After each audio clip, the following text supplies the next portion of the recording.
So hello guys, आज हम एक न्यू चैलेंज लेकर आए हैं। आज 500 स्क्वाट लगाना है, मतलब 500 उठक बैठक लगानी है। देखते हैं हमें कितना टाइम लगता है और क्या हालत होती है। अभी आप देख सकते हो हमारे लेग्स की कंडीशन कैसी है और आफ्टर 500 स्क्वाट देखते हैं कैसी कंडीशन है, इसलिए वीडियो में बने रहिए।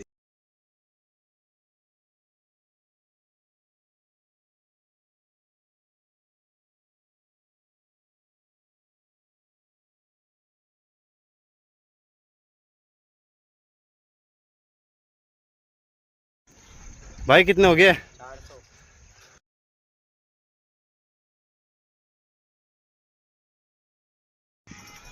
भाई साहब 500 स्क्वाट कंप्लीट हो चुके हैं। टी शर्ट देखो पसीने से कैसे हुई है। और जैसे कि हमने कहा था, लेग्स की कंडीशन देख लेना, पहले किसी तरफ कैसी है, अब बिल्कुल लोहे की तरफ चुका है। इसका टाइम मैं पिन कर दूंगा, ठीक है। और वीडियो देखने के लिए फॉलो करें, ठीक है।